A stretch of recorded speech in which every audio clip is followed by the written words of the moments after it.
Now, what about intonation at the bridge?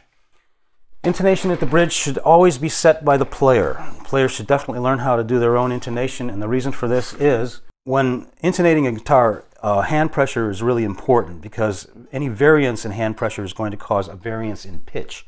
Like if I press lightly on one string, I get that pitch, and I press hard on that same string, I get that pitch.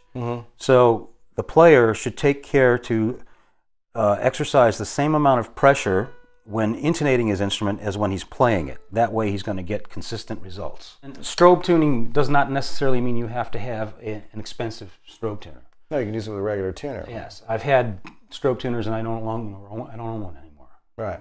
So the tuner that I have got is a Korg, just a little digital thing, and I found that it's actually a little bit more accurate than the strobe tuner. And it takes up less bench space. And this is what I use on all instruments. Okay, so a lot of your listeners here are not going to know how to intonate their own guitars with a tuner. Of course not. And I'll show you that.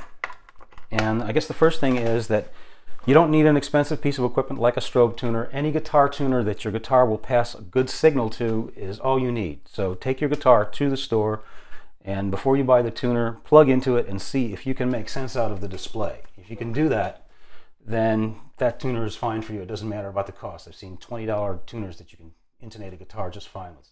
Some of them won't read basses, like with a low B, and so a bass player is going to have to take that into consideration and go into the store and buy something, bring his bass, right, and test the tuner out. So anyway, you plug into your guitar tuner here, and a lot of this stuff I try to kind of back up with my ear. I don't only rely on the tuner, but for the purposes of this, we're going to go tuner-wise. What you're doing here is you're comparing your open note to your octave note. And they should both be the same. And some people use harmonics as a substitute for their octave note, but they don't give the same reading because here's what's happening. When you hit your harmonic, the string is traveling back and forth very, very little. When you hit your open note, it's traveling a whole lot more than that. And then when you hit this note, if you look up here, it's traveling there too. So when a string travels side to side or this way or whatever plane it travels in, it's actually stretching. So your fretted note will actually end up being very slightly sharper than your harmonic. So if you use this, which is the note you're playing 99% of the time, against your open note, that's going to give you the best result for your, when you're in an actual live playing situation. So harmonic is good, and you can use it because the tuners like to read them really good, but at the end of the job, go back and make sure you're doing it with your fretted note. Like you can see on the tuner here, the harmonic, I'm going to stop this here. Let's hit the harmonic.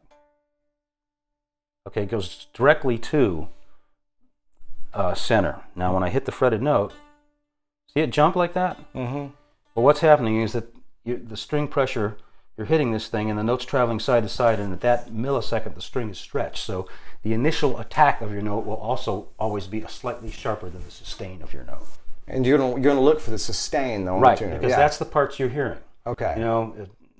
You're going to be listening to that note for like 2 or 3 seconds. Yeah, I want to make that clear. The initial attack is like a millisecond, so you don't worry about that. Got it. You worry about the sustain of the note. Yeah, I wanted to make that clear because we didn't want people to look at that initial jump and think that their guitar was sharp. Right, and that initial jump is there all the time on any guitar, especially on a bass guitar where you hit the note, and basses are basically meant for attack. Basses are going to have a really good attack, so they got punch and they can play with the rhythm section.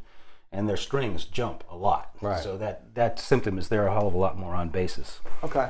So anyway, what you're trying to do here is compare your open note against your octave. And you're trying to get them basically to be the same. And all that's required for that is a screwdriver. And this isn't pretty much in strobe right now. It's in tune right now. I'm going to tune this up again. And then I'm going to go, okay, that's our open note there. Here's our octave. It's just slightly sharp. So what I will do then, when the octave is sharp, is to take the screwdriver, insert it in the bridge saddle, and tighten it so that the bridge saddle moves away from the neck. Because at that point, you're compensating for the scale length by making the octave note flatter, where it was too sharp before. So there we are. And all I had to do is just move this back just a little bit.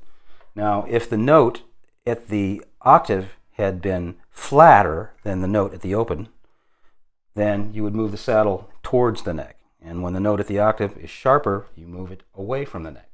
That's all there is to it. On this particular guitar, Stratocaster, one of the things that does come into play, should someone become frustrated with this, is that the pickup height is critical, because these magnets will actually pull the strings out of their natural travel, especially like on the low E and sometimes on the A, if they are too close to the strings. So, well, how does that one look? Well, I mean, just as an example. This one looks all right. If you want to take a shot at it from the side.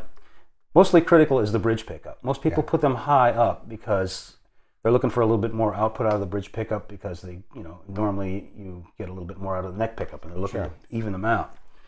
But if you got this thing up to, well, say 1/8 of an inch away from the string, you'd probably be getting 2 notes out of it, and it's kind of impossible to tune it.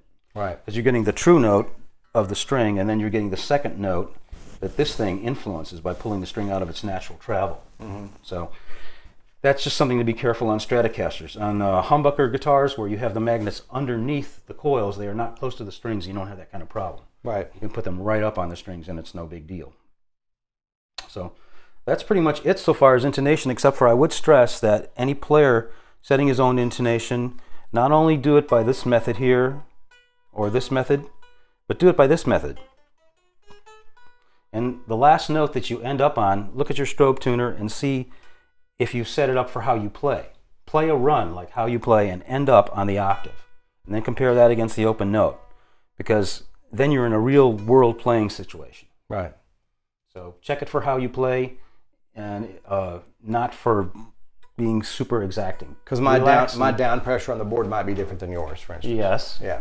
And that's one of the reasons that players should definitely do that. And it's like, I can watch someone play when they come into the shop and go, okay, I should intonate it like for that much hand pressure that player is doing at that moment. And generally I get a pretty good guess, and people like the work, but I always encourage them to take it home and learn this skill themselves. Right. Because they can actually improve on my work with anything that they can do with a screwdriver or an Allen wrench. Got it.